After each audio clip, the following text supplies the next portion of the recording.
বিসমিল্লাহির রহমানির রহিম। আসসালামু আলাইকুম। আজকের ব্লগটা খুব গুরুত্বপূর্ণ একটা ব্লগ। তো এই ব্লগে আমি দেখাবো ধানমন্ডি 32 নম্বর বাড়ি, যেটা বঙ্গবন্ধু শেখ মুজিবুর রহমানের বাড়ি ছিল স্মৃতি হিসাবে, সেটাকে ভেঙে ফেলা হচ্ছে। আসলে আমরা ভেরি এক্সাইটেড এই বিষয়টা নিয়ে। একজনের কারণে পুরা ফ্যামিলি, পুরা পরিবারকে খেসারত দেওয়া লাগলো। এই ভুলটা যেন না কেউ করে, এই জন্য আমি ভিডিওটা করা স্মৃতি হিসাবে রেখে দেওয়ার জন্য। পরবর্তী প্রজন্মদেরকে আমি দেখাতে পারবো যে দেখো এই একটা ভিডিও আছে, দেখে রাখো, ভালো করে মনোযোগ করে দেখো, তাদের গল্প বলতে পারবো।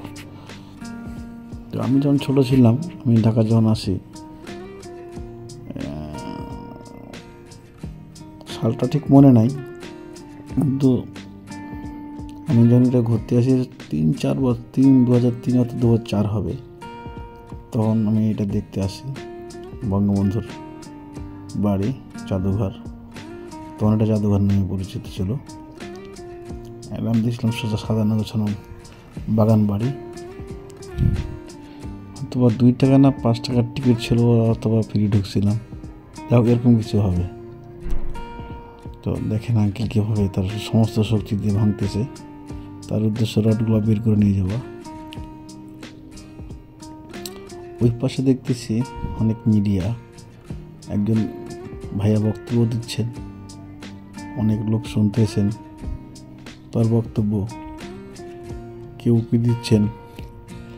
আর বিশেষ করে অনেক কন্টেন্ট ক্রিয়েটর আসছে আজকে, সবার হাতে মোবাইল, সবাই ভিডিও করছে, ছবি তুলতেছে, সবাই কাভারেজ করতেছে, দেখতে পাচ্ছেন প্রচুর কন্টেন্ট ক্রিয়েটর আর মিডিয়া আসছে।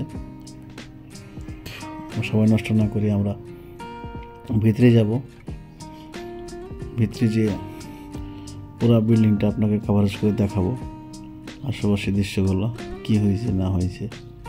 তো আমরা যাচ্ছি, কেন একটা সাংবাদিক, মানে বাংলাদেশের যত মিডিয়া ছিল সবাই আসছেন, এর কাভারেজ দিচ্ছেন।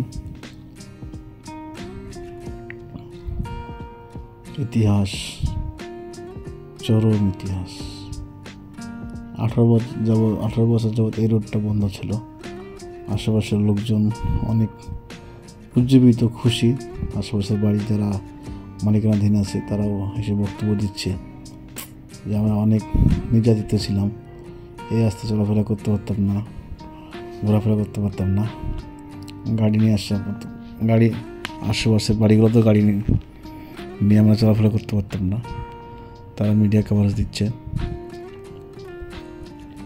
তা আমরা ভিতরের দিকে যাব।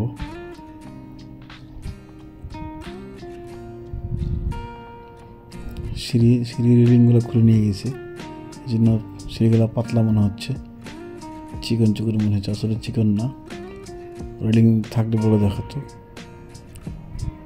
সব রেলিং খুলে নিয়ে গেছে, দরজা জানালা কপার কোনো কিছু রাখে নেই, গ্লাস থাই যা ছিল সব রড খুলে নিয়ে গেছে, পাইপ কল কোনো কিছুই বাকি ছিল না, সব নিয়ে গেছে।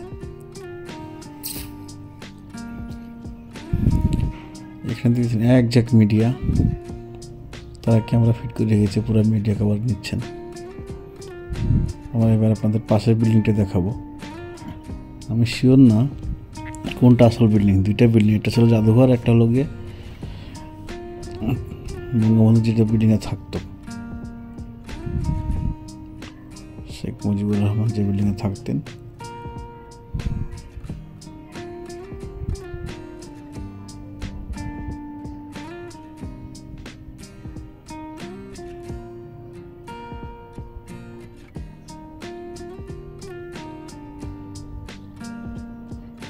শেষ স্মৃতিটুকু ছিল, সেটুকু শেষ করে দিল তার মেয়ের ভুলের কারণে।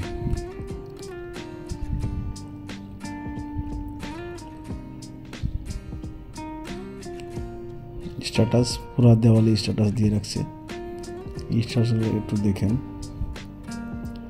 আর যারা আমাদের এই ভিডিওটা দেখতেছেন, আমি মাঝে মাঝে ভালো ভিডিও বানাই, নিয়মিত না, ভালো কিছু পালে বানাই। তো আমার পেজটা অবশ্যই ফলো দিয়ে রাখবেন, লাইক দিয়ে রাখবেন পরবর্তী ভিডিওর জন্য। পরবর্তী ভিডিও নিয়ে আবার কোনো সময় হাজির হয়ে যাব। আপনাদের মাঝে। এটা আমার ছেলের পেজ রায়ান জুনিয়র। মাঝে মাঝে আমি ভিডিও আপলোড দিই। আমার ছেলে স্কেটার, সেই স্কেটিং ভিডিও এবং বিভিন্ন জায়গায় গেলে সে আপলোড দেয়। তো আমাদের পেজের কোনো ইনকাম নেই, আর্নিং নেই, আমরা আর্নিংয়ের জন্য দিই না, জাস্ট ছেলের একটা পেজ থাকবো, সে পেজ খুলে রাখছে, জাস্ট সেইটুকুই। সে ভালো থাকবেন পরবর্তী ব্লগ দেওয়ার জন্য। আর আপনাদের কমেন্টস করে জানাবেন আমাদের ব্লগটা কেমন হয়েছে, অবশ্যই শেয়ার করে পরবর্তী ভিডিও আপনাদের দিবেন পরবর্তী ভিডিও পাওয়ার জন্য। ভালো থাকবেন।